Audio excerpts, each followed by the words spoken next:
नमस्कार, मैं हूं संजय शर्मा। आप देख रहे हैं 4 PM न्यूज नेटवर्क। संडे के दिन पूरी दुनिया के लोग राजीव नारायण शर्मा जी की भविष्यवाणियों का इंतजार करते हैं। राजीव जी का शो पूरी दुनिया में बहुत हिट है।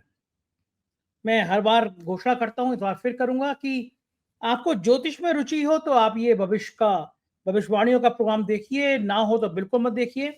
मुझे ज्योतिष में रुचि है, इसलिए मैं ये प्रोग्राम करता हूँ। राजीव जी पेशे से इंजीनियर हैं, पढ़े लिखे व्यक्ति हैं। अध्यात्म की दुनिया में उन्हें जाना था, रुचि हुई तो वो ज्योतिष का उन्होंने अध्ययन किया, भारतीय धर्मशास्त्रों का अध्ययन किया, भविष्यवाणियां करते हैं। कुछ सही हुई हैं, कुछ गलत भी हुई हैं। आज का प्रोग्राम बड़ा खास है। राजीव जी ने चचा ट्रंप और मस्क के बीच में जो लड़ाई चल रही है, पूरी दुनिया की निगाह है। मैंने राजीव जी से जानना चाहा कि क्या ये भी कुछ होता है कि कुछ ग्रह ऐसे होते हैं, कुछ नक्षत्र ऐसे होते हैं कि जब अमेरिका का राष्ट्रपति शपथ लेता है तो उसकी राह में क्या क्या बाधा आती हैं। क्योंकि राजीव जी ने जब ट्रंप ने शपथ ली थी तब कहा था कि भारत के साथ रिश्ते बहुत खराब रहेंगे। तब भक्त लोग हवन कर रहे थे, पूजा कर रहे थे कि अरे वाह, ट्रंप आ गया, मजे आ गए। राजीव जी से मैंने पूछा कि राहुल गांधी की जन्म पत्री में क्या होने वाला है, क्या वो प्रधानमंत्री बनने का योग है या नहीं है, और दुनिया में इतनी तेजी से जो बदलाव हो रहा है उसमें कांग्रेस कहाँ खड़ी है। 11 साल पूरे हुए मोदी सरकार के, भविष्य क्या रहेगा, ये बात भी है। बहुत शानदार प्रोग्राम है, पूरा सुनेंगे तो आपको मजा आएगा। एक रिक्वेस्ट है आपसे कि चैनल को सब्सक्राइब और ज्वाइन करें। फिर राजीव जी की बात सुनाने के लिए मैं आपको उनके पास लेके चलता हूँ। चलिए सुनते हैं राजीव जी आज क्या कह रहे हैं। 4 PM न्यूज नेटवर्क में स्वागत है राजीव जी आपका। मुझे संडे का, मुझे भी दर्शकों के संग मुझे भी इंतजार रहता है। आपकी जो मजेदार मजेदार बातें होती है ना, मुझे सुनने में ही बड़ा मजा आता है। लोग कहते हैं कि इतना जोशीला जोशी कहीं नहीं मिलता, इतने जोश के हाँ। संग वो बोलते हैं। तो मुझे संडे को सबका इंतजार रहता है, मुझे भी इंतजार रहता है। राजीव जी, शुरुआत करते हैं आज के कार्यक्रम की। सबसे पहले बात उस खबर की जिसने दुनिया भर में तहलका मचा रखा है।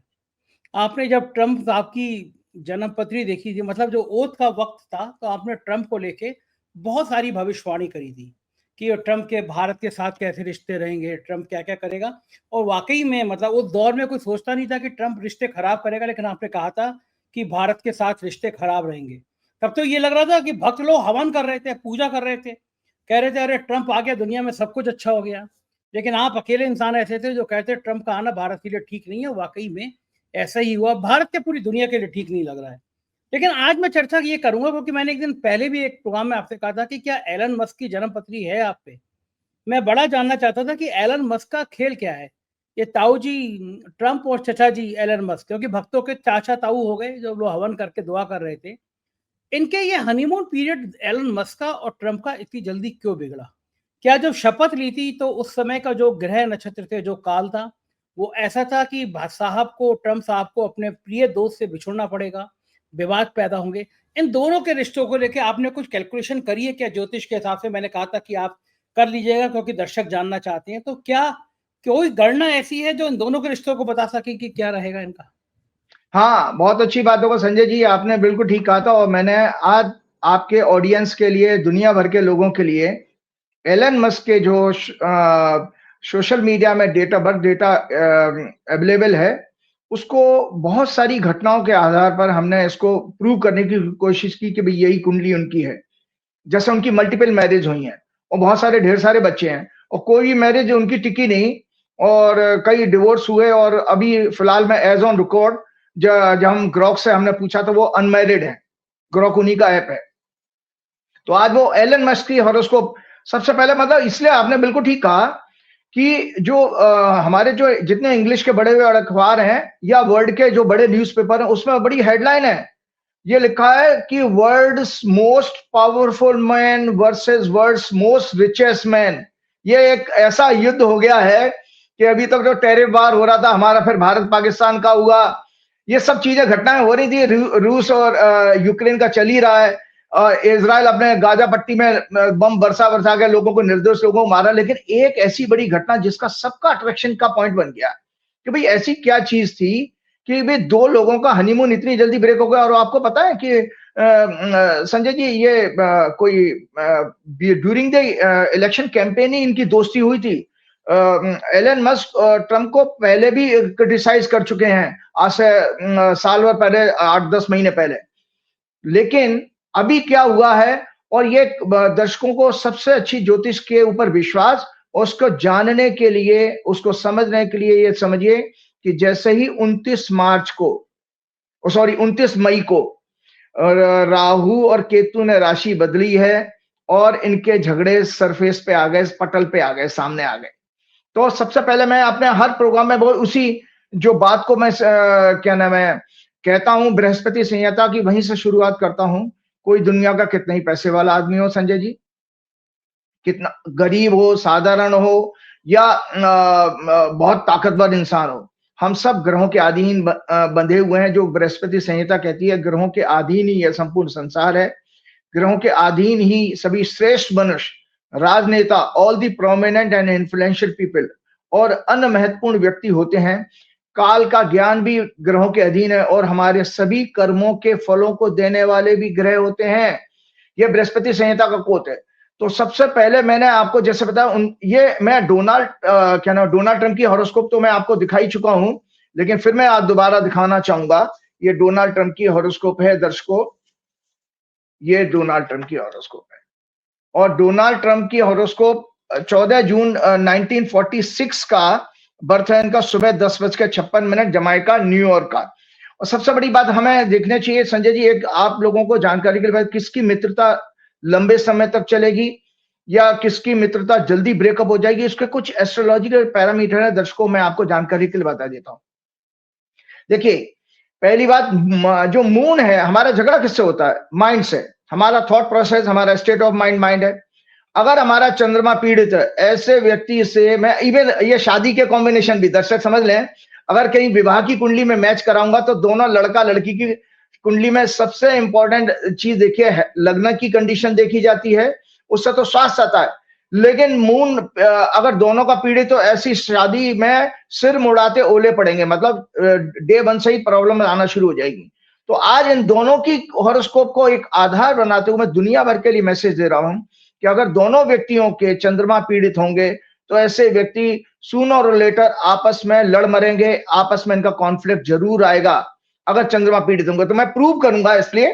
तो ये है डोनाल्ड ट्रंप की हॉरोस्कोप, क्योंकि दर्शकों मैंने आपको जो हॉरोस्कोप दिखाई उसमें पहले ही बता दिया था कि इनका चंद्रमा जो है राहु केतु के बीच में है, नीच का भी है, और मंगल इनके लगन में बैठा है जो भाग्येश है, लेकिन लगन में बैठा और चौथी दृष्टि से चंद्रमा को पीड़ित करा। तो चंद्रमा हैवीली 2 पाप ग्रहों के प्रभाव में आ गया, मंगल के और केतु के प्रभाव में, और तीसरी कंडीशन खराब है, नीच का है। तो इसीलिए हमने ये कहा कि ऐसे व्यक्ति बाइपोलर होते हैं, पैरानोइया बीमारी से पीड़ित होते हैं। पैरानोइया दर्शकों फिर से आज आपको बता देता हूं, दोनों के दोनों ही पीड़ित हैं, ये चाहे वो एलन मस्क हो या आपके डोनाल्ड ट्रंप। पैरानोइया बीमारी आपको जल्दी से बता, it is a mental disorder characterised by excessive distrust, मतलब एक दूसरे के ऊपर भरोसा नहीं होगा दोनों को, सस्पिशन और fear that others are out to harm और डिसीव यू, मतलब दूसरे लोग आपको नुकसान पहुंचा सकते हैं या आपको धोखा दे सकते हैं। ऑफन विदाउट एविडेंस, बिना किसी एविडेंस के आप मन में आ ही जाएगा, विचार आ जाएगा, क्योंकि वो फियर है ना, भय, किसी भी भय और संशय जरूर आता है जरूर। इट कैन मैनिफेस्ट स्किज़ोफ्रेनिया और anxiety disorder, symptoms include hyper vigilance, आप हाइपर विजिलेंट हो जाते हो, उसके ऊपर जांच सर्विलेंस लगा दो, हमारे मोदी जी और अमित शाह भी ऐसे कुछ करते रहते हैं। और interpreting neural actions as threat and difficulty trusting others, ऐसे लोग दूसरों को ट्रस्ट तो कभी नहीं कर पाते। तो इनका झगड़ा आपस में होना ही था। तो पहली इस बीमारी से पीड़ित हमारे ट्रंप बाबू हैं। तीसरी चीज मैंने आप ही के प्रोग्राम में एक और दिखाई थी, उसके बाद मैं आप कि देखिए, लुक एट द आयरनी, कि ये हमारे हाथ में नहीं था, ट्रंप के हाथ में भी नहीं था, एलन मस्क के हाथ में भी नहीं था। भाई उनके यहाँ डेट फिक्स है कि 20 जनवरी को ही उनके यहाँ राष्ट्रपति ओथ लेता है, कभी भी, आज से जब से उनका कॉन्स्टिट्यूशन बना है। तो ये ओथ की कुंडली देख लीजिए, जिसको मैंने 26 जनवरी के प्रोग्राम में, आपके प्रोग्राम में डिस्कस किया था। यहाँ पर भी चंद्रमा पीड़ित है दर्शकों, इसमें भी चंद्रमा जो है राहु केतु के बीच में पीड़ित है। तो आपने कोई कार्य किया उस समय भी चंद्रमा खराब, और आपकी जन्म की कुंडली में भी आपका अगर चंद्रमा पीड़ित है तो सोचिए कि उसमें ऑस्पिशियस चीज और शुभता तो आप देख ही नहीं सकते, उम्मीद ही नहीं कर सकते। तो मैं अपने सबसे पहले आपके पत्ते खोल रहा हूं एलन मस्क की हॉरोस्कोप दिखा करके, क्योंकि वो जो अभी तक मैंने सब दिखा दिया, ट्रम्प की ओथ की बता दी, लेकिन एलन मस्क की हॉरोस्कोप नहीं दिखाई है अभी आप। ये दर्शकों एलन मस्क की हॉरोस्कोप है, ये देख लीजिएगा। एलन मस्क का जन्म 28 जून 28 जून 1971 मंडे 7:31 मॉर्निंग में प्रेटोरिया साउथ अफ्रीका में इनका बर्थ हुआ था। मिथुन लगन की कुंडली है, सूर्य और बुध इनके लगन में बैठे हैं, और सूर्य और बुध का कॉम्बिनेशन डाटा साइंस का कॉम्बिनेशन है, इसीलिए देखिए इनको एक्स उन्होंने खरीदा, और ये डेटा के बड़े मास्टर हैं, और डेटा का इनके पास धरोहर भी है। केतु उनके सेकंड हाउस में है, और चंद्रमा इनका सिंह राशि में तीसरे घर में है, और बृहस्पति छठवें घर में, इसके क्या नाम है, वृश्चिक राशि में, और इनका मंगल उच्च का है राहु के साथ 8वें घर में, और शनि और शुक्र इनके 12वें भाव में है। दर्शकों फिर से मैं दिखाता हूं, आपको याद होगा संजय जी, मैंने पिछले प्रोग्राम में 3-4 हॉरोस्कोप दिखाते हुए कहा था कि किसी भी व्यक्ति की कुंडली में शनि और वीनस अगर इकट्ठे हों तो ऐसे व्यक्ति का जो है बेसिकली मल्टीपल फीमेल्स के साथ रिलेशन जरूर होता है।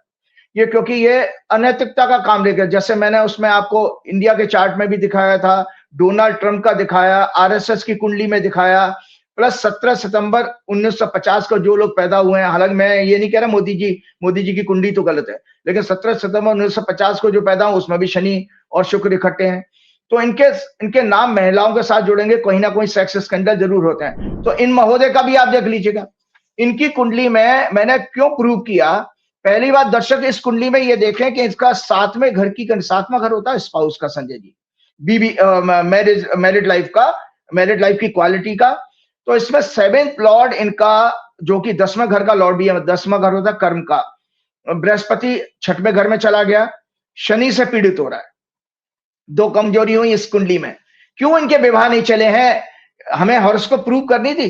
इनकी मैरिजेस इसलिए फेल हुई क्योंकि इनकी कुंडली में 7th लॉर्ड की कंडीशन बहुत खराब है। एक तो वो अपने से 12वें घर में, मतलब 7 से पीछे वाले घर में चला गया। 6वां घर होता है कॉन्फ्लिक्ट का, झगड़े का। किसी का भी 7वें घर का लॉर्ड अगर 6वें घर में जाएगा तो उसको मैरिज से रिलेटेड कोर्ट कचहरी के केस जरूर फेस करने पड़ेंगे, डिवोर्स हो, कुछ भी हो। और अगर उसमें अष्टमेश की दृष्टि चली जाए तो वो डिवोर्स होकर मानेगा। 8वां घर होता है परमानेंट मृत्यु का, परमानेंट ब्लॉक करने का। तो इसमें शनि इस कुंडली का, मिथुन लगन की कुंडली का 8वें घर का लॉर्ड भी है, जो कि 12वें घर से उसको देख रहा है बृहस्पति को। इसीलिए मैंने इसमें कहा कि भाई, और इनका 6वां घर का स्वामी जो है एफ्लिक्टेड भी है।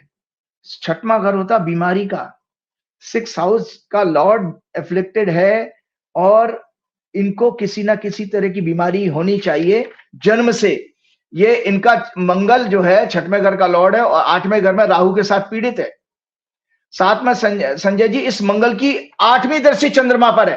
तो जो मैंने आपको सिद्धांत बताया कि दोनों के अगर चंद्रमा पीड़ित हो तो ऐसे केस में वो हनीमून या उनका रिलेशनशिप का ब्रेकअप सूनर और लेटर जरूर होगा, और ये आपके सामने है। अब एक ग्रह की स्थिति मैं बताता हूं, ये planetary position as on today है, आज की ग्रहों की स्थिति है। इसमें जहां पर मैंने सर्किल बनाया संजय जी, वो देख लीजिएगा, राहु केतु की राशि बदली है 29 तारीख से। ये मैंने 8 जून की ग्रह की स्थिति बनाई है, 8 जून की। तो अब आप बताइए कि ये जो एलन मस्क की कुंडली है, इसमें सिंह राशि में राहु केतु आ गया, और तीसरा घर होता है मिथुन लगन के लिए 3rd हाउस होता है सिंह राशि, और उसमें राहु और उसमें मंगल का आ जाना। राहु केतु आए पहले 29 मई को, ट्रू राहु केतु, हम लोग ट्रू राहु केतु लेते हैं, एवरेज नहीं लेते हैं। तो आए, उसी दौरान इनका झगड़ा शुरू हो गया, क्योंकि तीसरा घर होता है फ्रेंडशिप का, 3rd हाउस फ्रेंडशिप का होता है, एसोसिएशन का। इसीलिए इस एसोसिएशन में दरार पड़ी, और दरार कब पड़ी, जब 29 मई को राहु केतु आ गए। क्योंकि जो मैंने डोनाल्ड ट्रंप की हॉरोस्कोप दिखाई है दर्शकों, डोनाल्ड ट्रंप की हॉरोस्कोप भी सिंह लगन की कुंडली है, तो उनके भी लगन में आ गया राहु केतु, मतलब उनके भी लगन में आया, और तो उसने आधार तैयार किया दोनों के बीच में। तो इसीलिए वो ऐसा बिल लेकर के आए जो उसको पसंद नहीं आ रहा, जो या उसको इनसिक्योरिटी लगी, या उसका बिजनेस का नुकसान हो रहा। तो सबसे पहले मैंने ये क्या देखा कि इसमें मंगल की दृष्टि 8वीं चंद्रमा पर पड़ रही है, चंद्रमा पीड़ित हो गया। चंद्रमा इनका वाणी के घर का लॉर्ड भी है, और सेकंड हाउस होता है संजय जी ओरल मेडिसिन लेने का, जो आप खाना खाते हैं ना मुंह से, वो माउथ का जो है होता है, ओरल कोई भी चीज लेंगे तो सेकंड हाउस पर केतु, शनि की तीसरी दृष्टि और मंगल की 8वें भाव से उच्च के मंगल की दृष्टि, ये परफेक्ट ड्रग्स लेने का केस है। तो आज दर्शकों मैं आपको बता देता हूं, इनके ऊपर जो आरोप लग रहे हैं, ट्रंप के एक सीनियर एडवाइजर ने ये कहा है कि इसके ऊपर ड्रग्स के लेने के केस चलने चाहिए, इन्वेस्टिगेशन होनी चाहिए कि ये ड्रग्स लेते हैं। तो इनको कोई जन्मजात एक मेंटल डिसऑर्डर जरूर है, जो कि मैंने पैरानोइया बीमारी बताई इनको, कि इस तरह का कोई इनको बीमारी जरूर है मानसिक रूप से, जो जन्म से होगी। क्योंकि छठवें घर का स्वामी अगर 8वें घर में जाए, छठवां घर होता है बीमारी का, 8वां घर होता है जन्म से, बर्थ से कोई बीमारी होगी संजय जी तो 8वें घर में हो एक्टिवेट जरूर होगा। तो जन्म से इनको कोई ऐसी बीमारी है जिसके कारण ये जो है उसके लिए, उसको ठीक करने के लिए ट्रीटमेंट लेते हैं और काउंसलिंग लेते हैं, जो कि कहीं उल्टी उल्टी खबर आती है। एक तो ये विषय आया कि हमने इसमें प्रूव किया कि इनको एक तो मल्टीपल फीमेल्स के साथ रिलेशनशिप, अफेयर भी, क्योंकि मिथुन लगन की कुंडली में 5वां घर का लॉर्ड है शुक्र, और 5वां घर होता है रोमांस करने का। अफेयर जो होते हैं 5th हाउस से देखे जाते हैं दर्शकों, 7th हाउस से मैरिज आती है। अगर किसी की कुंडली में 5 और 7 का कनेक्शन आए तो उसका मतलब लव मैरिज होगी उसकी, मतलब अपनी पसंद से मैरिज करेगा। तो दर्शकों इन्होंने इसमें क्या देखा, हाँ इनकी ये इतने वेल्दी क्यों बने, जन्म से इतने पैसे वाले नहीं थे। इनकी हॉरोस्कोप में चंद्र कुंडली कंडीशन देखिए, चंद्र कुंडली इनके जबरदस्त वेल्दी होने का प्रूफ देती है। क्यों? क्योंकि इस चंद्र कुंडली सिंह लगन की है, इसमें 6 मतलब 2nd लॉर्ड बुध है और वो 11th लॉर्ड भी बुध है, और दोनों के दोनों सूर्य और बुध जन के 11th भाव में आ रहे हैं सिंह राशि में, जन्म की राशि में, जो कि बहुत अच्छे वेल्दियस्ट पर्सन का योग बताता है। डोनाल्ड ट्रंप की कुंडली में भी यही है और अमेरिका की कुंडली में भी यही योग है। इसीलिए अमेरिका आज की डेट में भी कितना ही कर्जा हो, कितना ही उनकी जीडीपी कमजोर हो, लेकिन वो दुनिया के सबसे बड़ी ताकत बने हुए हैं पैसे के टर्म्स में भी। तो डोनाल्ड ट्रंप भी ये मिलियनरी हैं। अब एक मैंने लिखा कि इनका मंगल जो है 64th नवांशा लॉर्ड है। 64 नवांशा लॉर्ड, हमने 1-2 पैरामीटर निकाले थे अपार्ट फ्रॉम, जब हम मेडिकल एस्ट्रोलॉजी की बात करते हैं तो 3 ग्रहों को हमने फोकस किया था कि 64th नवांशा लॉर्ड, 22nd दृष्टिकोण लॉर्ड। हालांकि थोड़ा दर्शकों को, जो लोगों को एस्ट्रोलॉजी नहीं आती, उनको थोड़ा बोरियत लग रही है कि मेरा काम एक ज्योतिष के पैरामीटर बताना है कि भाई हम मेडिकल रिसर्च कैसे करते हैं, क्योंकि आज इतने बड़े व्यक्ति को, दुनिया के सबसे रिचेस्ट पर्सन को मैं कह रहा हूं कि ये ड्रग्स लेता होगा या इसको कोई मानसिक बीमारी है, तो मुझे इसको प्रूव करना होगा। तो मैं आपको बता रहा हूं कि इनकी कुंडली में मंगल जो है 64th नवांशा लॉर्ड है। तो बीमारी का देने वाला एक ग्रह वो भी है, 6वें घर का लॉर्ड भी है, 6वां घर बीमारी देने वाला होता है, तो मंगल हो गया। और शुक्र इनका 22nd दृष्टिकोण लॉर्ड है। तो इसके लिए दर्शकों मैं आपको बता देता हूं कि इनको it indicates he may be suffering with some mental disorder, may be having drugs for that, he may suffer or may be suffering, he may suffer or may be suffering with sex related disorder also. इनको sex related कोई बीमारी जरूर होगी, अगर अभी तक नहीं हुई है तो होगी, क्योंकि योग तो इनकी कुंडली में है, क्योंकि वीनस इनका 12वें घर में, 12वां घर होता है हॉस्पिटलाइजेशन का। 6वें घर से बीमारी, अस्पताल में भर्ती होना आपका 12वें घर से देखा जाता है। तो शुक्र इनका 22nd दृष्टिकोण लॉर्ड है, साथ में चंद्रमा पीड़ित है, 8वीं दृष्टि से मंगल उच्च का देख रहा है, तो इनको प्रोस्टेट की प्रॉब्लम भी होगी जीवन में। यूरिन से, यूरिनरी ट्रैक जो कहते हैं ना, यूरिन से जाने वाले रास्ते में इनको कोई प्रॉब्लम वहां पर भी होने वाली है। तो इस तरह से ये एक मेडिकली, ये बेशक इनका 1971 का बर्थ है, 54 ईयर की एज तो हो गई। हालांकि इन्होंने ट्वीट करके जब इनका आपस में झगड़ा हुआ तो उन्होंने ये कह दिया कि ट्रंप के तो 3.5 साल बचे हैं, मेरे पास तो अभी 40 साल का समय, क्योंकि ट्रंप तो ऑलमोस्ट 80 साल के होने वाले हैं। तो इन्होंने कहा मेरे पास तो पूरी आयु पड़े, लेकिन इनके पास बीमारी है, इनको मेडिकल तकलीफें जरूर होंगी। और ट्रंप के बारे में भी मैं कह चुका हूं आपके एक प्रोग्राम में, 6 अप्रैल के प्रोग्राम में संजय जी मैंने प्रेडिक्ट किया था। 6 अप्रैल का प्रोग्राम मैं राइटअप आपको क्या नाम है अभी बताता हूं। उसमें मैंने ये कहा था कि ट्रंप इस अपने टेन्योर में किसी करप्शन और सेक्स स्कैंडल से का इनका एक्सपोज होगा, और साथ में इनको इम्पीचमेंट का भी इनका योग बन रहा है। तो मजे की बात देखिए संजय जी कि इसी एलन मस्क ने इतने 2-3 दिन की लड़ाई में है ये तक कह दिया कि ही शुड बी इम्पीच्ड, और जेडी वेंस को जो है राष्ट्रपति बनाना चाहिए। मतलब ये बात उठी कैसे? इतनी पक्की दोस्ती, जहां पर उसको दूसरा मतलब डिफेक्टो प्रेसिडेंट कहा जाता था एलन मस्क को, वो तो नाम के पावर वाले थे। तो इनको मैंने ये देखा, ये इनकी हॉरोस्कोप मैंने चर्चा की। साथ में एक और चीज, हाँ, जो उनका कॉज ऑफ कॉन्फ्लिक्ट क्या था, दर्शकों जानकार के बता देता हूं। सबसे पहले भाई, ये सबसे बड़े दुनिया के ताकतवर व्यक्ति और वो सबसे ज्यादा पैसे वाला है। क्या है ये? माया। तो संसार में किसकी लड़ाई है? माया की। चारों तरफ माया की लड़ाई दिख रही है इस समय। घोर कलयुग है कि देखो, वो पैसे वाला और सबसे ताकतवर व्यक्ति लड़ रहा है। रूस और यूक्रेन लड़ रहे हैं। गाजा पट्टी में लड़ाई वैसे चल रही है। हमारे भारत पाकिस्तान का भी हो गया। तो what being called the world's least surprising breakup, ये मैं न्यूज़पेपर की कोट कर रहा हूं। Elon Musk criticising Donald Trump's tax bill, जो टैक्स बिल लेकर के आए, वो साथ में कहते हैं Musk said this bill was not never shown to him even once and was passed in the dead of night so fast that almost no one in Congress could even read it. He also said Trump would have lost the election, but for his backing, US president is in the Epstein sex scandal files. US president is in this Epstein sex scandal files. एक बहुत बड़ी जानकारी आपको बता रहा हूं। एक बहुत बड़ा, हमारे यहाँ जैसे अमर सिंह नहीं थे, सुब्रत रॉय थे, कुछ पावर ब्रोकर होते हैं, तो ऐसे एक जेफरी एप्स्टीन का है, उसका खुलासा मैंने थोड़ा ग्रॉक से इंफॉर्मेशन ली थी। वो उसने, एलन मस्क ने ये डिमांड की है ट्वीट पे कि उस फाइल को, अभी जो जो अरेस्ट हो चुका है तो वो कोर्ट में मैटर है, उस फाइल के पेपर सामने आने चाहिए। He also said Trump would have lost the election but for his backing. अच्छा, टू टेक, उसने साथ में कहा and threaten to decommission Dragon space capsule stations used to take astronauts to international space station. He also said he should be impeached. He said it's time to create a new political party in US. ये सब उसने tweet किए हैं। He said it's time to create a new political party in US that actually represents the 80% in the middle. Trump साहब ने बयानबाजी, Trump ने counter attack किया। Musk was wearing thin, gone crazy, cutting Musk governmental subsidies and contracts, easiest way to save money. Musk net worth fall by $34 billion अभी इतने period में जब ये इसके शेयर गिरे हैं।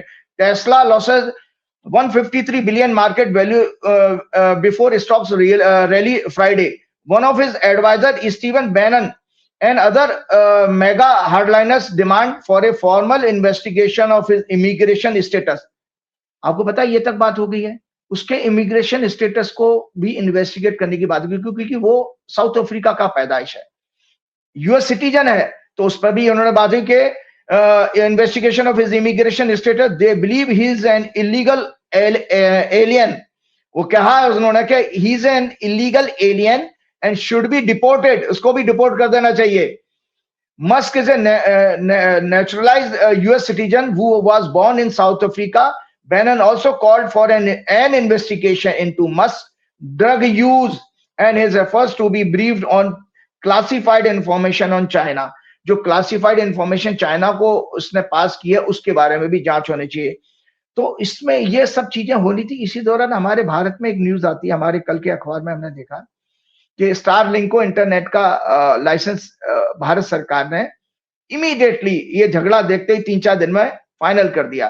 तो वही वाली पॉलिसी है ना, तेरा दुश्मन का दुश्मन मेरा दोस्त, तेरा दुश्मन मेरा दोस्त की फिलॉसफी के आधार पर ये हो गया।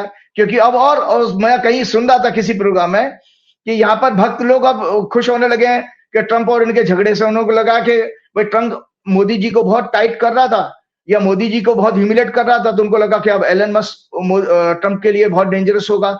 तो उस पर हमारे यहाँ भी सेलिब्रेशन शुरू हो गया है। तो सबसे पहले मैं आपको बता रहा हूं कि ये देखिए, मैंने ये, हाँ, जो एप्स्टीन की बात मैंने की, द जेफरी एस्किम, ये लिखा है, there is a ongoing public demand on X for full release of Epstein's client list with claims that Congress is blocking it due to compromised members. उसके कांग्रेस के कुछ मेंबर्स कंप्रोमाइज हैं ऐसा। तो वो केस क्या था, मैं दर्शकों की जानकारी के बता देता हूं। The Jeffrey Epstein case involves allegation and evidence of sex trafficking ring that implicated numerous high-profile individuals, including U.S. politicians Epstein a financier like जैसे अमर सिंह और सुब्रत रॉय का नाम मैंने कहा, and convicted sex offender was known for his connection with political and powerful peoples including politicians, businessmen, celebrities like Bill Clinton. Bill Clinton भी उसके बहुत close थे, और बिल क्लिंटन साहब तो he is known to have flown on Epstein private plane dubbed as the Lolita Express. उस private plane को Lolita express कहा जाता था, और उसमें वो खूब घूमे हैं हमारे क्लिंटन साहब भी multiple times, including trips for humanitarian work with the Clinton foundation. अब उसी लिस्ट में ये 2024 में जनवरी में केस में कुछ 1000 पेज कभी अभी लीक हुए हैं, तो अब डिमांड चल रही है, उसी मुद्दे को उसने उठा दिया। ये जानता है, देखिए दुनिया भर का डेटा आज एलन मस्क के पास है। एलन मस्क इस मुकाम पे इस स्टेटस में पहुंच चुके हैं कि वो किसी को अभी परसेप्शन, किसी की भी इमेज, किसी की भी लाइफ को खराब कर सकते हैं। उनके पास इतनी इंफॉर्मेशन है। ट्रंप ने कैसे इलेक्शन जीता, क्या क्या हुआ, सब कुछ उनके पास है। उन्होंने बहुत सारा पैसा ट्रंप को फंड भी किया है। तो आप ये देखिए, उसमें वो कह रहे हैं Donald Trump was a known associate of Epstein, उसमें आया लिस्ट में नाम कि डोनाल्ड ट्रंप भी उनके बड़े क्लोज थे उस महोदय के, particularly in the 1990 and early 2000. In 2002, Trump described in New York Magazine him as a, उसको कहा जेफरी एप्स्टीन को उसने डिस्क्राइब किया डोनाल्ड ट्रंप ने as a terrific guy who liked beautiful women on the younger side. Donald Trump कह रहे हैं he is a terrific guy who like beautiful women with younger side. Epstein was a frequent guest at Trump's resort. Epstein का भी frequent जाना आना लगा रहता था इनके resort पर। However, Trump said later that he had no connection with him for 15 years before 2019 arrest. In January 2024, nearly 1,000 pages of court documents were unsealed, revealing the names of Epstein associates, including Richardson, Clinton, and Trump. ये उन्होंने जो है आपके disclose किए। तो ये सब बातें मैंने इसलिए कही क्योंकि आप मेरे 26 जनवरी के प्रोग्राम में जाइए, उस प्रोग्राम का राइटअप मैंने प्रोग्राम का राइटअप आज फिर से बनाया, उसी कंटेंट को ये जरूर दिखाइएगा। मैंने उसमें लिखा अपने 6 अप्रैल 2025 के प्रोग्राम में ट्रंप की हॉरोस्कोप डिस्कस करते हुए कहा कि he was born in Leo lagna and Scorpio moon sign, his birth moon is heavily afflicted with Rahu Ketu and Mars and debilitated also. In his birth chart, his sun, moon both are closer to Rahu Ketu degrees. And he should be a dubious, very egoistic, restless, short-tempered personality with wayward mind. He must be suffering with some mental disorder like bipolar, paranoia, and megalomania. He took oath on 20 January 2025 in Aries Lagna with debilitated Mars and afflicted moon with Rahu Ketu in Virgo sign, जो कि मैंने पहले discuss किया कि oath भी इन्होंने गलत समय पहले ली। मैंने अपने 26 जनवरी 2025 के प्रोग्राम में उनके कार्यकाल को प्रेडिक्ट करते हुए कहा था कि the people of US and world as a whole may see his tenure as unpredictable with uncertainty, wayward policies which may be backfired, may be the cause of humiliation to him, his administration, and may be challenged in the court of law, tax, tariff, education, immigration, etc. ये जो उनकी policies हैं। The people of US may see his tenure with unrest, unhappiness, violence, protests, shooting incidents, terrorist attacks, and bad law and order. There may be more wildlife tragedy incidents, Mars and hostile weather, natural calamities, loss of lives and properties. He will work with a ruthless and egoistic attitude which may disturb the world market, trades, economy, local currency, employment, and general happiness and peace. He will be responsible for trade and tariff war across the world, and US may see a long recession. जो कि अभी इसने भी यही बात कही है tweet करके अभी रिसेंट कॉन्फ्लिक्ट में कि ट्रंप के इस बिल के कारण यूएस में सेकेंड हाफ में ग्रेट रिसेशन आने वाला है। और मैंने 26 दर्शकों याद रखो, एक ज्योतिषी जो कभी यूएस नहीं गया, कभी इन लोगों से नहीं मिला, केवल मैं ट्रंप की बर्थ हॉरोस्कोप और उनकी ओथ की हॉरोस्कोप को एनालाइज करते हुए 26 जनवरी 2025 को प्रेडिक्ट करता हूं कि यूएस में रिसेशन आएगा। और उस बात को मैं तो बहुत छोटा सा आदमी, साधारण आदमी हूं, एलन मस्क तो बहुत बड़ा व्यक्ति है, वो भी उस बात को वैलिडेट कर रहा है। इससे ज्यादा आप एक्यूरेसी एस्ट्रोलॉजी की हम क्या देख सकते हैं। He and his administration associate may be charged with many corruption and sex scandal, मैंने कहा था।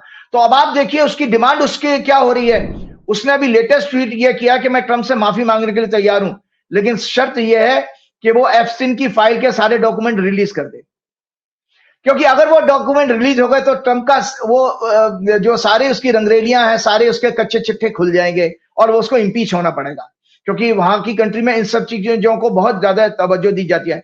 और दूसरा बात आप ये देखिए कि डेमोक्रेसी की हम जब बात करते हैं, कोई अच्छा सा किसी ने बड़ा एग्जाम्पल दिया था, क्या भारत में ऐसा पॉसिबल था कि कोई प्रधानमंत्री मोदी के लिए इतना सब कह देता और उसके ऊपर ईडी सीबीआई के छापे नहीं पड़ते?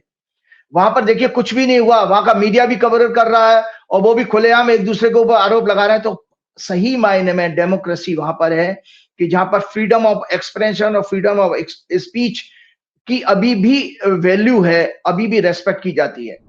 यूएस पीपल में suffer with mental health, anxiety, depression, respiratory disorder. इनको वायरल वगैरह बीमारी जैसा अभी कोविड फैला है, इस तरह के अभी बीमारियां फैलने का भी योग है। मैंने अपने 6 अप्रैल 2025 के प्रोग्राम में यह भी प्रेडिक्ट किया था कि 16 अप्रैल 2025 से इनकी बृहस्पति में शुक्र की दशा जो 18 मई 2025 तक रहेगी, मैं चंद्रमा की मून की प्रत्यंतर दशा शुरू हो रही है, इसके बाद मार्स और फिर राहु की दशाएं आएंगी जो 24 जनवरी 2026 तक रहेंगी। अतः डोनाल्ड ट्रंप के लिए जो मुसीबत एलन मस्क ने खड़ी की है, अपने अभी तक तो बयानबाजी चल रही है, स्टेटमेंट्स चल रहे हैं, एक पोस्ट का वार चल रहा है एक्स के ऊपर, लेकिन ये वार अभी आगे बढ़ेगा। आपको आगे की घटना, क्योंकि ये राहु केतु 18 महीने तक इस एक्सेस में सिंह और लियो और एक्वेरियस की एक्सेस में रहने वाले हैं। तो इन 18 महीने में डोनाल्ड ट्रंप के लिए इंपीचमेंट और किसी तरह के स्कैंडल एक्सपोज होने का समय है। साथ में ये दोनों लोगों को बर्बाद करेगा और इसके लिए भी, इसके बिजनेस की ग्रोथ के लिए, इसकी ग्रोथ के लिए बहुत नुकसानदायक है अपने एलन मस्क के लिए भी, क्योंकि इसका 3rd और 9th हाउस पीड़ित हो रहा है।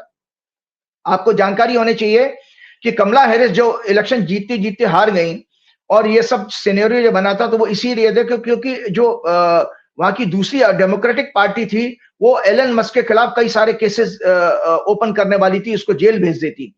वहां से इसने अपने आप को बचाने के लिए ट्रंप का साथ दिया और परमात्मा सबसे बड़ा है, मैंने कहा कि ग्रह दंड देते हैं। तो आज दोनों लोगों के सामने ये पनिशमेंट का समय आ गया है। मैं आगे बढ़ता हूं तो ये लिखा है कि अतः इनका मैडनेस और बढ़ेगा। जो 24 जनवरी 2026 तक इसकी डोनाल्ड ट्रंप की खराब दशाएं हैं, मैडनेस बढ़ेगा, ज्यादा खतरनाक और विंडिक्टिव होगा। ये अपने इस टर्नओवर में फिर इंपीचमेंट देखेंगे, साथ ही इनको कोई सीरियस हेल्थ इश्यू भी डेवलप होगा। 29 मई 2025 को जैसे ही राहु केतु ने राशि प्रबंधन किया और यूएसए डोनाल्ड ट्रंप की हॉरोस्कोप में लग्न और 7th हाउस के एक्सेस में आ गए, इसके बाद एलन मस्क से रिलेशन के खराब होने के समाचार आने लगे। अब इनको रूस, रशिया और यूक्रेन, इजराइल गाजा वॉर के कारण लगातार ह्यूमिलेशन का सामना करना पड़ा। अभी तक ये सीज फायर नहीं करा पाए हैं।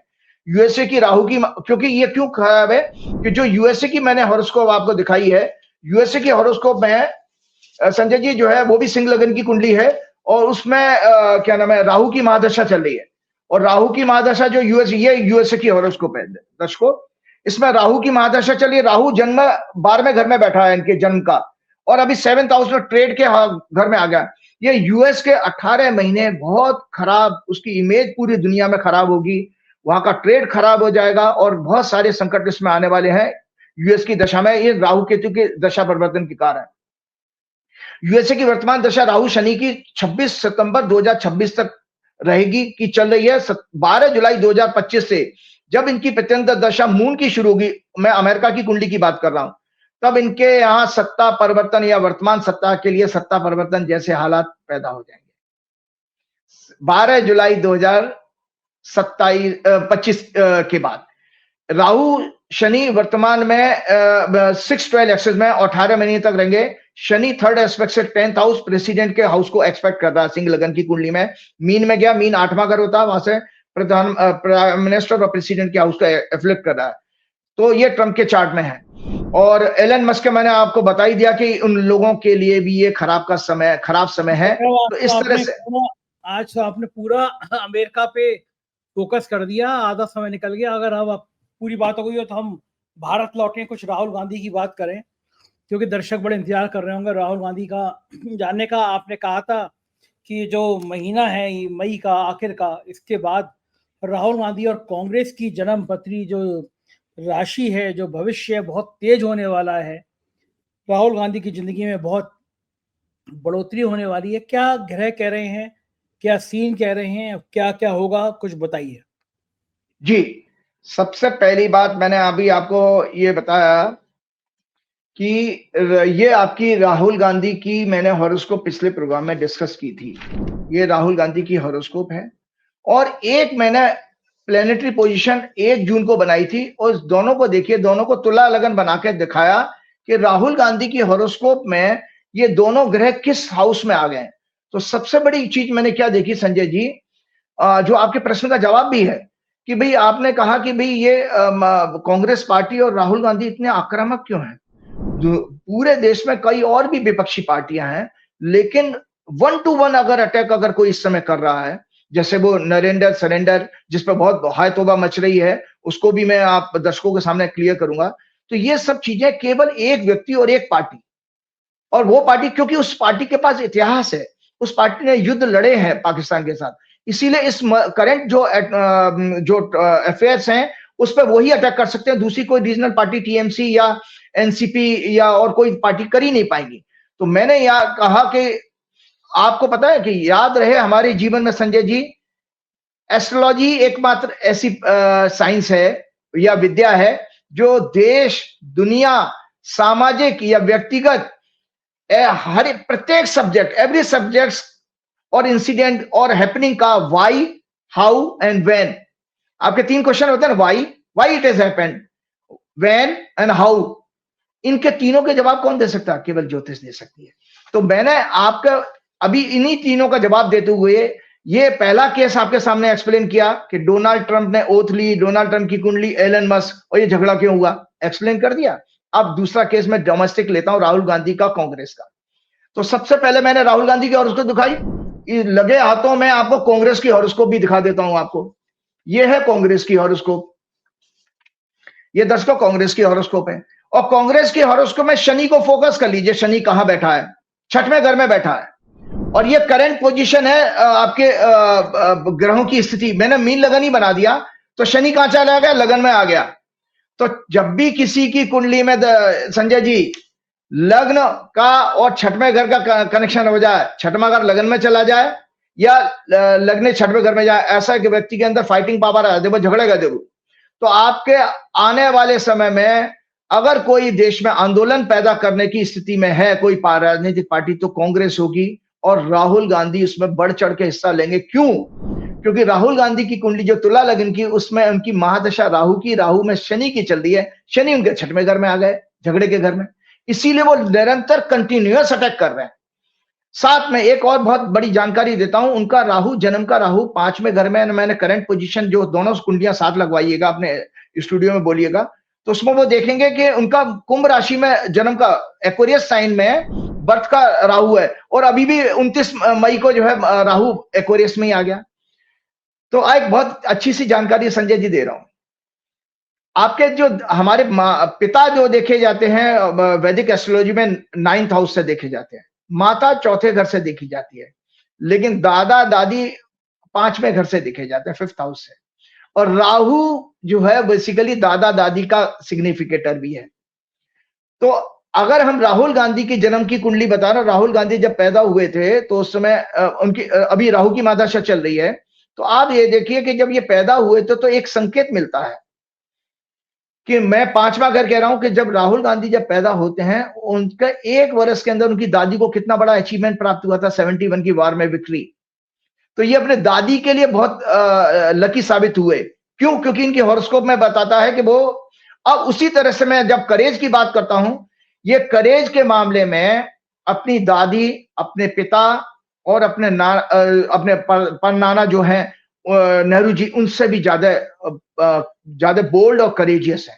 लेकिन एक गुण इनके अंदर सबसे अच्छा जो उनके पिता का गुण आया है, ये बहुत ही लोगों के जन कल्याण की बात करने वाले, पब्लिक के लिए बहुत एम्पैथी और मोरल और एथिकल वैल्यूज पर काम करने वाले हैं। मतलब दया, करुणा, सेवा का भाव इनके अंदर जबरदस्त है, क्योंकि इनकी कुंडली में बृहस्पति का 9वें घर पर दृष्टि है। जो मैंने हॉरोस्कोप अभी आपको दिखाई थी राहुल गांधी की, वो 9th हाउस में एस्पेक्ट जो है इनकी आ रही है। आप देखिए इनका 7th लॉर्ड और 2nd लॉर्ड मंगल है 9th हाउस में बैठा है। और क्या नाम है, सूर्य जो है इनका 9th हाउस में नीच के शनि से पीड़ित हो रहा है। मंगल सूर्य और का 9th हाउस में जाना, 9th हाउस पिता का होता है, इसीलिए इनके पिता की दुखद मृत्यु हुई थी, वायलेंट डेथ हुई थी, क्योंकि नीच के शनि ने इनको देखा। शनि इनकी कुंडली में, बेशक देखो बहुत सारे प्रोग्राम में आपको मैं बार बार रिपीट करती हूँ, अच्छा नहीं लगता, कैसे कैसे ज्योतिषी बैठे हैं जो इनकी कुंडली को खराब बताते थे। इनकी कुंडली कितनी जबरदस्त योग है, एक अमल कीर्ति मतलब इंटरनेशनल फेम का योग है कि लग्नेश इनके 10वें घर में बैठे। शुभ ग्रह अगर 10th हाउस में किसी के बृहस्पति, बुध और शुक्र अगर किसी की लगन कुंडली में से 10वें घर में बैठे हों या चंद्र कुंडली से भी, ऐसे व्यक्ति को फेम जरूर मिलता है, वो है। और दूसरा शनि नीच का है, लेकिन उसका डिस्पोजिटर जो है मंगल, वो 9वें घर में 9th हाउस में चला गया। जब भी त्रिकोण, केंद्र त्रिकोण में कोई ग्रह जाता है तो उसकी डिग्निटी बढ़ जाती है। इसीलिए शनि इनका नीच का होते हुए भी इनको खराब रिजल्ट नहीं देगा। तो शनि इनके के लिए, और तभी आप देख रहे हैं कि इस व्यक्ति को कितने केसेस में लादा गया, लेकिन हर केस में ये फाइट करता है। तो मैंने अभी आपको दोनों को मैंने जल्दी से मैं बताता हूं, मैंने अपने मैनी प्रोग्राम से Congress I which was formed on 2 January 1970, जो कुंडली मैंने दिखाई थी, in the lagna of Pisces Meen and Virgo moon sign. मैंने इस वर्ष के प्रारंभ में जनवरी में पहले ही कहा था कि कांग्रेस की कुंडली में 11th Lord 12th Lord Shani, जो कि 6वें घर का फाइट, इलेक्शन, एजिटेशन में का हाउस है, उसकी 6 मार्च 2025 से 19 वर्ष की महादशा शुरू हो चुकी है। शनि इनकी हॉरोस्कोप में विपरीत राजयोग, मतलब 12वें घर का लॉर्ड 6th हाउस में, 12th लॉर्ड इन 6th हाउस, विपरीत राजयोग बना रहे हैं। ये डेमोक्रेसी, दलित, आदिवासी, मजदूर, गरीब, सेंसस को सिग्निफाई करता है। 6th हाउस में इनकी पोजीशन शत्रुहंता, विक्ट्री ओवर एनिमीज। तो कांग्रेस की कुंडली में शनि 6वें घर में, दर्शकों 6 मार्च से कांग्रेस का ग्राफ देख लीजिएगा, तो वहां से शत्रुहंता का योग। राहुल गांधी की कुंडली में जब तुला लगन की है, उनकी मीन लगन की है, वहां 6वें घर में जन्म का शनि है, और यहां पर इनके क्या नाम है, गोचर में, ट्रांजिट में शनि 6वें घर में आ गया। तो शत्रुहंता का योग मतलब they can defeat their enemies. So उनके लिखा है, और का योग बना रहे हैं। शनि का डिस्पोजिटर सूर्य वीनस के साथ 10th हाउस में है कांग्रेस की कुंडली में। इन्हें 10th लॉर्ड, लग्ना लॉर्ड जुपिटर देख रहे हैं। इनकी 4th Lord, 7th Lord mercury इनका 9th हाउस में राजयोग बना रहे हैं। साथ ही इनकी हॉरोस्कोप में 9th लॉर्ड मंगल 5वें घर में extremely powerful and successful diplomacy और इंपैथी एंड मोरल वैल्यूज का शुभ योग बना रहे हैं। मैं देश को एस्ट्रोलॉजिकल बेसिस पर एश्योर करता हूं कि यह party constitutional institution, democracy, fundamental rights of people, public welfare की पॉलिसीज के साथ के फॉर्मेशन एंड एग्जीक्यूशन की कार्रवाई जितने ट्रांसपेरेंसी के साथ कर सकती है, उतना देश की कोई भी पॉलिटिकल पार्टी नहीं कर पाएगी। गठबंधन के धर्म का पालन, अपने सहयोगों को फुल स्पेस देकर उनका सम्मान करना, उन्हें सहयोग करके आगे बढ़ाने का ग्रह योग इनकी हॉरोस्कोप में जबरदस्त है। इसीलिए देश ये देख चुका है पूर्व में इनके सभी सहयोगियों का पॉलिटिकल ग्राफ इनके साथ जुड़ने के बाद इनके सहयोग की वजह से बढ़ा है, घटा नहीं है। जबकि इसके विपरीत आप जब भाजपा का देखते हो तो उनके सहयोगी लगभग खत्म होते चले गए। जो अब 2-1 हैं वो भी आगे वाले टाइम में खत्म हो जाएंगे, वो बार बार हिस्ट्री हो चुकी है, मैं रिपीट नहीं करूंगा। ये बीजेपी की तरह से अपने सहयोगियों मतलब एलाइज के लिए भस्मासुर साबित होकर छल कपट के द्वारा उन्हें कमजोर करने और उनको नष्ट करने का कार्रवाई कभी नहीं करेंगे। वर्तमान में शनि इनके लग्न में 29 मार्च 2025 को प्रवेश कर चुका है। 29 मई 2025 को राहु से फ्री होकर इनकी राजनीति सफलता का एक्सीलेंट योग बना रहा है।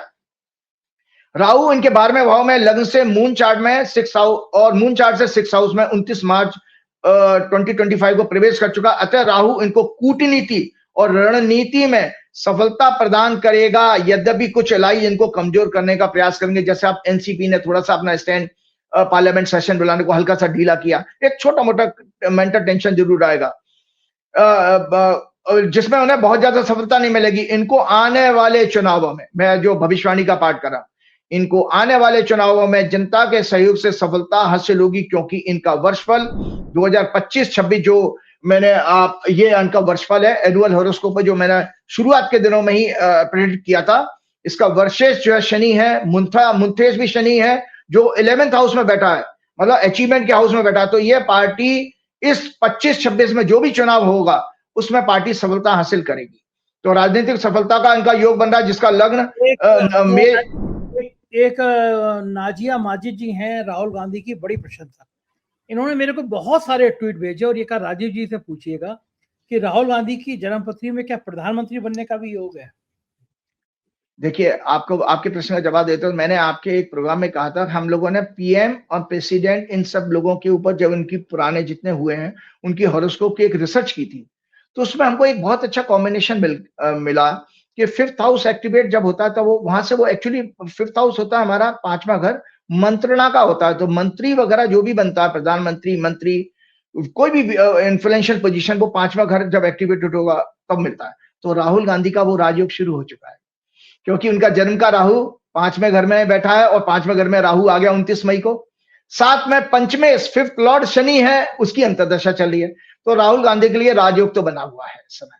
तो और राजयोगी खुश हो गई होंगी आज, कम से कम बेसन का लड्डू 1 किलो मुझे भिजवा दीजिएगा। बेचारी बहुत बार ट्वीट कर चुकी, राजीव जी से सवाल जरूर पूछिएगा, जरूर पूछिएगा। और सुनिए संजय जी, भिजवा दीजिएगा, राजीव जी को और 1 किलो मुझे। और सुनिए, आप देखिए वो उनमें मोदी जी में फर्क कितना, 50 सीटों का फर्क है। देखिए आज वो एलओपी है और वो मोदी जी के बजाय वो प्रधानमंत्री का कार्य वो कर रहे हैं। वो पूंछ गए घरों, जिनके घर टूटे पाकिस्तान की गोलाबारी में, उन लोगों के घर गए। पहलगाम हमले में जो मारे गए उनके घर गए। और जब भी जहां ट्रेजेडी हुई, आपकी स्टैम्पेड हुआ था न्यू दिल्ली स्टेशन पे, वहां गए, कुलियों से मिलते हैं, गरीबों से मिलते हैं, रिक्शा वालों से मिलते हैं, किसानों से मिलते हैं। वो जो भी कार्य कर रहे हैं वो एक्चुअली एक सच्चे मायने में एक प्रधानमंत्री का कार्य वही होना चाहिए हमारे देश में। प्रधानमंत्री कपड़े बदलने के लिए नहीं है पद पे बैठा है, अपनी फोटो खिंचाने के लिए, अपनी महिमा मंडन कराने के लिए नहीं। कभी उन्होंने अभी जैसे वो जम्मू कश्मीर में पुल, अभी ब्रिज जो है इनॉग्रेट किया, तो प्लेटफॉर्म पे अकेले वो इंडिया का झंडा लेकर चले आ रहे हैं, और एक झंडा लेके चले आ रहे हैं। इससे एक मेरी बात है कि अभी पीछे संजय जी, मोदी जी का एक बयान आया था, उसमें उन्होंने ये कहा था इसी के साथ जोड़ के बता दीजिएगा, मोदी जी को 11 साल पूरे हो गए, तो जरा इसको भी बता दीजिए। हाँ बिल्कुल बिल्कुल। तो मैं बता रहा हूँ कि तो जो उनका प्रश्न का जवाब था, मैं बता रहा हूँ कि राहुल गांधी की इस समय एक्सीलेंट दशा चल रही है और उनका राजयोग पूरी तरह से फुल्ली एक्टिवेटेड है। अब आता हूं मैं उसकी बात को जो आपने कहा मोदी जी के क्या नाम है 11 साल पूरे होने की बात जो आपने कही है। हाँ, एक चीज और मैं आपको बताना चाह रहा था। एक मैंने डिप्लोमेसी की बात कर रहे हैं कि हमारे देश में डिप्लोमेसी में क्यों हम फेलियर हुआ था। एक वर्ड आता है स्टेट्समैनशिप का। हमारे मोदी जी के लिए एक स्टेट्समैन का वर्ड यूज नहीं किया जा सकता जो पॉलिटिशियंस के लिए। जैसे उनके अंदर, मोदी जी के अंदर पहली बात, एक दशकों में एक छोटी सी आपसे परमिशन लेना चाहता हूं। सरेंडर शब्द का बहुत अभी मिसयूज हो रहा था और उसको कई पत्रकारों ने, कुछ लोगों ने, मैंने देखा सोशल मीडिया पे या कहीं और प्लेटफॉर्म पे, वो राहुल गांधी को क्रिटिसाइज कर रहे हैं कि उनको इस समय ये नहीं कहना चाहिए। देखिए राहुल गांधी का मैंने भी संजय जी वो जो उनका स्टेटमेंट है 10 बार सुना था। उसमें कहीं उन्होंने ये नहीं कहा कि मोदी जी ने कहीं सेना के आगे या पाकिस्तान के आगे सरेंडर किया। उस स्टेटमेंट में केवल इतना था, उन्होंने ये कहा था कि ट्रंप का फोन आता है और मोदी जी ने सरेंडर कर दिया। तो वो उन्होंने ये माना कि भाई मोदी जी ने सरेंडर ट्रंप के फोन पर किया है, मोदी जी ने व्यक्तिगत रूप से। अब क्या डिसीजन वो ले गए हैं मोदी जी, वो उन्होंने आगे उससे नहीं कहा। तो इसमें कोई मिलिट्री का और देश का कोई अपमान आता ही नहीं है, वो 1% भी नहीं है। लोगों की दरअसल क्या है ना, इस समय लोगों का पढ़ना पढ़ाना बहुत कम हो गया है, लो आईक्यू के लोग हो चुके हैं। हम रेस्टलेस इतने हो गए, उसका मीनिंग नहीं समझ पाते। तो मैंने थोड़ा सा सरेंडर का मीनिंग मैं दर्शकों को बता देता हूं। सरेंडर का मीनिंग क्या है डिक्शनरी में। Meaning of surrender, to relinquish or give up, to give up, to relinquish something such as rights, claims or possessions or submitting oneself completely। Surrender शब्द आपका भगवान के अभी आ गया था, जब हम अपने आप को सब कुछ सरेंडर कर दें। तो यहाँ पर वो एक होलिस्टिक अप्रोच यही है कि वहां मोदी जी के ने उनके आगे सरेंडर कर दिया। वो हमारे बच्चों को हथकड़ी लगा के भेजेगा, उस पर नहीं बोलते हैं। टेरिफ की धमकी देते हैं, उस पर नहीं बोलते हैं। और लगभग 11-12 बार उन्होंने जो है भारत का सीज फायर करा, इस बात बोला, वहां से मोदी जी ने कुछ नहीं बोला। तो सरेंडर एक्चुअली इसी शब्द में आता है, गिव अप और टू कंप्लीट सरेंडर। मतलब आप जो बोलते रहो, हम हम सब मान रहे हैं, इसको सरेंडर कहते हैं डिक्शनरी के हिसाब से। जी राजीव जी, हाँ बात तो सही है, सरेंडर इसी को कहते हैं कि आप किसी के आगे। और राहुल गांधी ने अमेरिका को लेकर ही कहा था कि उधर से फोन आया, नरेंद्र सरेंडर, इसी बात को लेके बड़ा मजाक से उड़ गया था। और बात भी ठीक है, अमेरिका कौन होता है भाई? आज तक कभी भारत और पाकिस्तान के युद्ध के बीच में तीसरे देश के हमने समझौता स्वीकार नहीं किया। तो ट्रंप ने कौन होते हैं हम का बात करने वाले? राहुल गांधी ने यही कहा था। प्लीज आप कंटिन्यू करिए, आप कुछ कह रहे थे राजीव जी। हाँ, तो मैंने कहा, तो स्टेट्समैनशिप की बात मैं दर्शकों को बता देता हूं कोई स्टेट्समैन कौन होते हैं। It is the art and skill of leading a state और nation with wisdom, integrity, and a focus on the public good. It involves navigation, complex political, social, and economic challenges through diplomacy, strategic decision making, and a commitment to long-term stability and justice. A statesman prioritizes the welfare of the nation and its people over personal or partisan interest. अपने व्यक्तिगत सोच और व्यक्तिगत महत्वाकांक्षा से ऊपर रखता है वो देश को। हमारे मोदी जी नहीं है, हमारे मोदी जी हर जगह जाते हैं। यही कारण है कि हर देश से उनके संबंध क्यों खराब हुए उसको हमको चिंतन करना पड़ेगा, क्योंकि उन्होंने उनकी एटीट्यूड जो है वो बहुत ईगोइस्टिक रही है और अथॉरिटेरियन रही है, जिसकी वजह से कोई भी देश सभी को अपना, देखिए, अपना आत्मसम्मान पसंद है, तो इसकी वजह से हमारे पड़ोस में सारे संबंध खराब हुए। तो लिखा है और लिखा है often demonstrating qualities like foresight, moral courage and ability to unite diverse group. Bharat की जो सबसे खराब जो विदेश नीति का जो उदाहरण जिस समय हमारे कॉन्फ्लिक्ट हुआ है बाकी देश ने आए, वो इसीलिए आए। इसी वर्ड को दर्शक फिर से ध्यान रखें।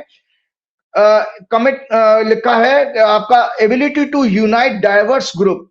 हम डाइवर्स ग्रुप को यूनाइट नहीं कर पाए हैं। हम अभी भी भेदभाव करके जी रहे हैं, हिंदू मुसलमान कर रहे हैं और जातियों में बांट रहे हैं। ये संदेश पूरी दुनिया में गलत रूप में गया है। इसके कारण भारत को कभी भी उस सम्मान से नहीं मिलेगा। हमारे शास्त्रों की बात तो अलग है, लेकिन हमारा आचरण उसके विपरीत है, ये जो कहा। और साथ में ये लिखा है it emphasizes higher standard of service and vision. और आपको पता है, देखिए, और डेमोक्रेसी का मीनिंग क्या है? What is successful diplomacy? It is the art of conducting negotiation and maintaining relation between nations to achieve mutual goals, resolve conflicts or advance interests without resorting to force. It involves skilled communication, cultural understanding, and strategic compromise to build trust and cooperation. Its key elements are clear objective, effective communication, mutual benefits. ये सब चीजें हमारी इस वर्तमान सरकार में missing है। तो चलते चलते मैं आपको एक बात कहूं, जो आपने कहा कि भाई हमारी सरकार को जो है 11 वर्ष हो रहे हैं मोदी जी के कार्यकाल को। तो एक मैंने छोटे से पॉइंट्स, मेरे जैसा साधारण आदमी, मेरे एक भगवान ने जो छोटी मोटी बुद्धि दी है और जो विजडम दिया है, उससे मैंने कोशिश की कि मैं अपना मेरा पॉइंट ऑफ व्यू है, किसी के लिए नहीं है। दर्शक के विजडम पर मैं छोड़ता हूं कि वो खुद आत्मचिंतन करें कि ये मेरी बातें कितनी सच हैं। और इसकी बकायदा मैं लिस्ट आपके स्टूडियो में भेजूंगा, वो पढ़ के बताएं, लोग चिंतन कर सकते हैं। कोई इसमें मेरा अपने वर्ड नहीं है। तो 9 जून यानी टुमारो मोदी सरकार के 11 साल पूरे हो रहे हैं। देश और देशवासियों को इसमें क्या मिला, ये देखिए मेरा राइटअप है। देश और देशवासियों को क्या मिला इसमें, यद्यपि ये इनका प्रोपेगेंडा है। सेवा, सुशासन, गरीब कल्याण, विकसित भारत का अमृतकाल, ये इन्होंने स्लोगन बनाया है। सेवा, सुशासन, गरीब कल्याण, विकसित भारत का अमृतकाल। और अंग्रेजी में लिखा है safety, security and self respect. अब चिंतन करें इन पॉइंट्स को, उसके बाद मैं अपना प्रोग्राम समाप्त करना चाहूंगा। एनालिसिस 1, 15 करोड़ प्रत्येक देशवासी के खाते में क्या आ गए? वायदा फेल्ड। विदेशों से काला धन वापस लाएंगे, फेल्ड। प्रत्येक वर्ष 2 करोड़ नौकरी देंगे, failed. Smart city, failed. Bullet train, failed. अचानक नोटबंदी से medium scale and unorganised sector के बिजनेस खत्म हो गए। आतंकवाद रुकेगा, काला धन खत्म होगा, फेल्ड। बल्कि सैकड़ों लोग लाइन में लगकर मर गए। बेरोजगारी, महंगाई और भ्रष्टाचार चरम सीमा पर है। कोई भी अंधभक्त भी अपने बच्चों की कसम खा के बता दे कि सरकारी तंत्र में या कहीं बिना पैसे का कोई उसका काम आज हो जाता हो। अब भ्रष्टाचार की ये हालत हो चुकी है कि जो आज से 15 साल पहले से भी ज्यादा खराब स्थिति हो गई है। तो गरीब और गरीब हो गए हैं। 80 करोड़ से ज्यादा लोग सिर्फ 5 किलो राशन पर जिंदा हैं। बैंकों का पैसा लूटकर विदेशों में भागे कॉर्पोरेट्स और अन्य लोग अभी तक देश में नहीं लाए गए हैं। विजय माल्या ने पिछले दिनों, अभी 1-2 दिन पहले ही कुछ आया है, एक प्रोग्राम में कहा कि मैं अरुण जेटली, जो कि उस समय फाइनेंस मिनिस्टर, को बताकर गया था, एक कॉन्फ्रेंस अटेंड करने के लिए विदेश गया था। उन्होंने अभी किसी प्रोग्राम में, मैंने भी सुना था। 1 साल से ज्यादा किसान आंदोलन चला, सैकड़ों लोग शहीद हुए, किसान हजारों की संख्या में आज भी आत्महत्या करने के लिए मजबूर हैं, कर्जों में डूबे होने के कारण। मैन्युफैक्चरिंग सेक्टर ठप हो रहा है। ज्यादातर लोग चाइना से सस्ता माल इंपोर्ट करके ट्रेडर बन गए हैं, रिच और अधिक रिच हो गए हैं। देश का सारा पैसा 10 से 15% लोगों के पास पहुंच गया। शेष या तो मुश्किल में से घर चला पा रहे हैं या कर्जा लेकर सोना गिरवी रखकर अपने बच्चों की पढ़ाई और शादी जैसे कर्तव्यों का पालन कर पा रहे हैं। इतिहास की सबसे मनुष्य कोविड महामारी की घटना भी इनके कार्यकाल में हुई। लाखों लोग इलाज लापरवाही, ऑक्सीजन की कमी से मरे। ऑक्सीजन के नाम पर इलाज में भी लोगों ने भ्रष्टाचार और अन्य अनैतिक कार्य करके जमकर लोगों को लूटा। उरी, पठानकोट, पुलवामा, पहलगाम सहित JNK में 2014 से 2018 के आंकड़े हैं, ग्रॉक से मैंने लिए हैं। 1708 आतंकवादी घटनाएं हुई, 2442 नॉर्थ ईस्ट में आतंकवादी घटनाएं, 4969 माओवादी रिलेटेड इंसिडेंट हुई हैं। टोटल घटनाएं 11,269 से 11,919 हुई हैं, ये सारे जोड़ करके। 2014 से 2018 में संजय जी, जो JNK में जो आतंकवादी घटनाएं घटी थी, उसमें 2014 से 18 के बीच में, वही उससे ज्यादा आंकड़े ग्रॉक के पास नहीं थे। 138 सिविलियन डेथ, 339 सिक्योरिटी पर्सनल्स की डेथ और 838 टेररिस्ट मारे गए। There was 93% rise in security personal death from 2014 to 2018। मतलब 2014 में सिक्योरिटी पर्सनल मरे थे 222 और 2018 तक पहुंच गई वो संख्या 614। इसलिए देश की सीमाएं भी सुरक्षित नहीं रख पा रहे हैं। किसी की रिस्पॉन्सिबिलिटी फिक्स ना करके, किसी को दंड नहीं मिला, किसी का इस्तीफा नहीं लिया गया। गलवान घाटी में भी चाइना के द्वारा हमारे सैनिकों पर हमला करके 20 सैनिक शहीद हो गए, वो भी इसी कार्यकाल में हुए।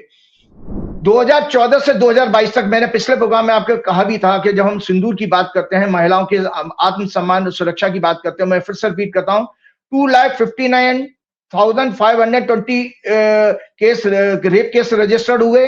डॉरी डेथ 60,000 से 70,000 और अदर फीमेल क्राइम्स जैसे kidnapping, abduction, domestic violence, acid attack, cyber attack, 35 lakh से 40 lakh, 3.5 million to 4 million cases. अतः महिलाओं को 11 वर्षों में सेफ्टी, सिक्योरिटी और सेल्फ रेस्पेक्ट ना के बराबर मिला। यंग स्टूडेंट्स को जेल में डाला गया, महिला खिलाड़ियों को सड़क पर घसीटकर उनका आंदोलन खत्म किया गया। स्टूडेंट हॉस्टल में पुलिस ने घुसकर लाठीचार्ज किया। बच्चों को देशद्रोह के कानून की धाराएं लगाकर डिस्करेज किया जा रहा है। फ्रीडम ऑफ एक्सप्रेशन को सप्रेस किया गया है। Electoral manipulation, EVM, corruption, electoral bonds, बाहुबल, ED, CBI, IT के द्वारा अपोजिशन रूल्ड गवर्नमेंट को डिस्टर्ब करके सरकारें बनाई गई।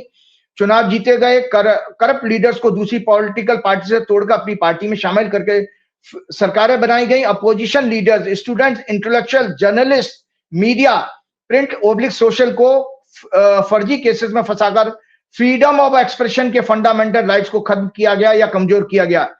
2025 में भारत प्रेस की फ्रीडम इंडेक्स में 151वें नंबर पर आ गया था संजय जी, 180 देशों में, जहां उसको 100 में से 32.96 मार्क्स मिले थे। मैंने पूरी उसकी, मैं लंबा प्रोग्राम हो जाएगा, मैंने राइटअप तो बनाया था लेकिन मैं अभी शेयर नहीं कर रहा हूं।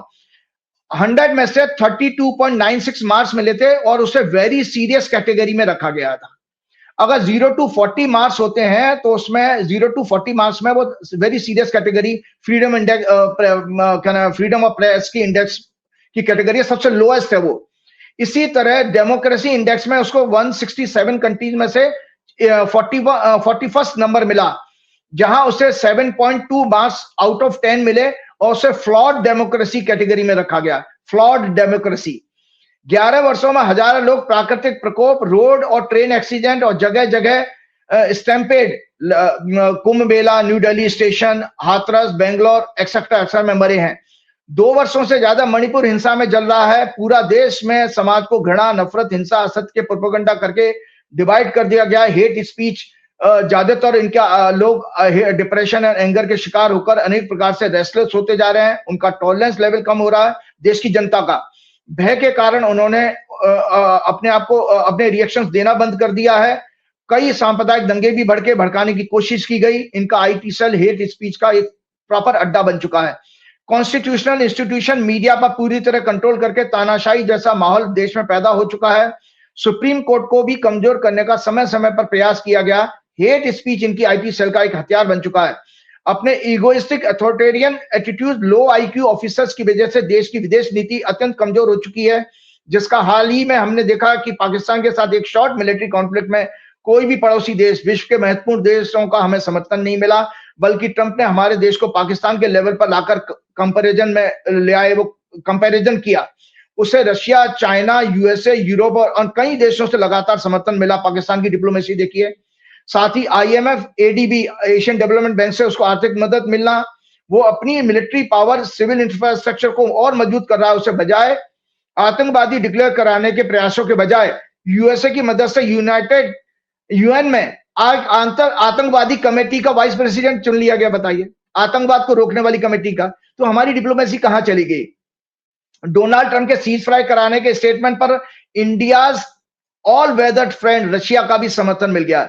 जो इंडिया का हमेशा ऑल वेदर फ्रेंड था, उसने भी समर्थन देके, मतलब आप सोचिए हम कहां जा रहे हैं। चाइना उसे 5th जनरेशन फाइटर प्लेन दे रहा है 50% डिस्काउंट पर, अगस्त तक देने जा रहा है। इसके अलावा इकोनॉमिकल फाइनेंस पैकेज भी देने जा रहा है। साथ ही में अगर हम अब देखिए, ईश्वर को साक्षी मानकर मेरी इन सभी बातों पर आप चिंतन अवश्य करें। एक तरफ पाकिस्तान चाइना से मिलकर अपने आप को और मजबूत बना रहा है, और हमारे देश में एयरफोर्स के एयर चीफ को अब और पावरफुल बनाने के लिए सरकार से रिक्वेस्ट करनी पड़ रही है। हमारे यहाँ सैंक्शंस 42 से ज्यादा स्क्वाड्रन्स की जरूरत है, वो हमारे पास केवल 30 है। मिलिट्री में ऑफिसर्स की कमी है। HAL से 2021 में 83 तेजस फाइटर जेट्स का कॉन्ट्रैक्ट हुआ था, जो आज तक एक भी जेट बनकर तैयार नहीं हुआ, उसकी डिलीवरी हुई है। एयर चीफ ने इतना ही नहीं, इंडियन कॉर्पोरेट से भी एक होलिस्टिक रिक्वेस्ट करी थी। होलिस्टिक रिक्वेस्ट ये की थी कि आप देश हित में अपना कम मुनाफा, अपना कम प्रॉफिट ध्यान में रखकर डिफेंस की रिक्वायरमेंट को ज्यादा से ज्यादा और जल्दी से जल्दी प्रोडक्शन करके आगे बढ़ाएं और देश को मजबूत करें। इसके साथ चलते चलते मैंने अपनी भावनाएं व्यक्त की, क्योंकि वो 11 बरस की बात जब आ रही थी तो मुझे भी कुछ अपना चिंतन था, मैंने आप लोगों के साथ शेयर किया। और फिर मैं हनुमान जी की शरण में जाता हूं, और ये सब विवेक बुद्धि मेरी हनुमान जी की भक्ति के कारण ही मेरे पास है। श्री गुरुचरण सरोज रज निज मन मुकुर सुधार, वर्ण रघुवर बिमल जसु जो दायक फलचार, बुद्धिहीन तनु जान के सुमरो पवन कुमार, बल बुद्धि विद्या देव मोह हरऊ कलेश। बहुत शुक्रिया राजीव जी। ये थे राजीव नारायण शर्मा जी, और आपने पूरी बात सुनी। हम मजेदार बात करते हैं, बड़े जोश के साथ बात करते हैं। अगर आपको बात पसंद आई हो तो एक प्यार भरा कमेंट जरूर करिएगा। शुक्रिया, थैंक यू।